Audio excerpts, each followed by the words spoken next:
Les 10 comportements les plus rebutants lors d'un rendez-vous. Êtes-vous le genre de personne qui se saoule un peu trop ou qui commence à parler de votre ex lors de vos premiers rendez-vous?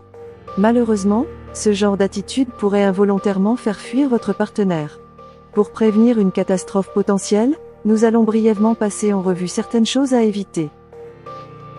Numéro 1. Regardez d'autres femmes ou hommes.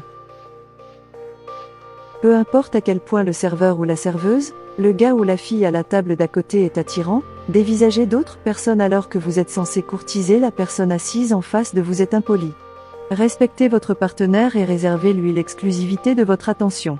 Ne laissez pas vos yeux vagabonder, même si cela peut vous paraître tentant.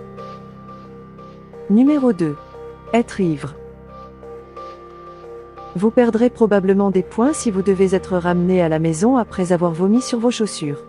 Ne vous laissez pas avoir par quelques boissons censées vous détendre. Si vous venez rencontrer quelqu'un pour boire un verre, il est important de manger quelque chose avant et n'ayez pas peur de boire quelques verres d'eau entre les boissons alcoolisées pour ne pas trop vous saouler. Numéro 3. Passer sa soirée sur son téléphone. Profitez au maximum de votre soirée en accordant toute votre attention à votre partenaire. Faites preuve de courtoisie en éteignant votre téléphone, ou au moins en le mettant en vibreur. Si vous ressentez le besoin de vérifier les messages, faites-le discrètement dans les toilettes. Numéro 4. Coupez la parole de votre partenaire.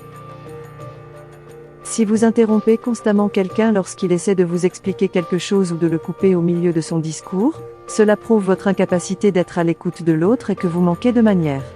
Écoutez et ne parlez que lorsqu'il y a une pause. Vous n'apprendrez rien sur l'autre personne à moins de lui donner une chance de s'exprimer. Numéro 5. Tout lui raconter. Si vous vous entendez si bien, c'est génial. Mais ne vous laissez pas happer par cette connexion avec votre partenaire, évitez de lui raconter des anecdotes douteuses sur votre passé. Il y a trop d'informations. Réfléchissez quelques instants pour savoir si ces histoires ne pourraient pas se retourner contre vous avant d'ouvrir la bouche, ainsi vous éviterez de vous embarrasser à l'avenir.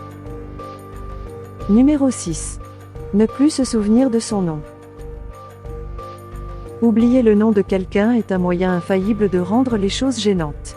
Non seulement la personne que vous rencontrez ne se sentira pas respectée, mais elle commencera également à se demander combien d'autres personnes vous avez rencontrées avant elle.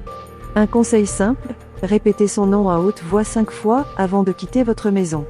Cela devrait vous aider à vous en souvenir.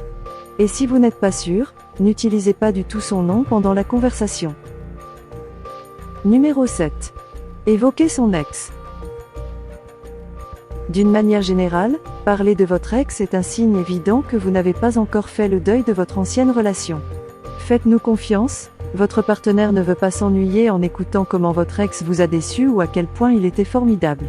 Il est préférable de ne pas mentionner les relations passées à moins que le sujet ne soit abordé dans la conversation, auquel cas vous pouvez simplement dire cela n'a pas fonctionné, ou nous voulions des choses différentes avant de déplacer la discussion sur un autre sujet. Numéro 8. Tentez une nouvelle expérimentation culinaire.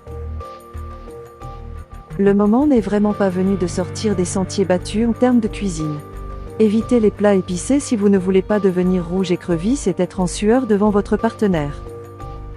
Commandez donc un plat que vous connaissez et dont vous savez que vous pourrez le déguster avec dignité. Numéro 9. Mettre trop de parfum.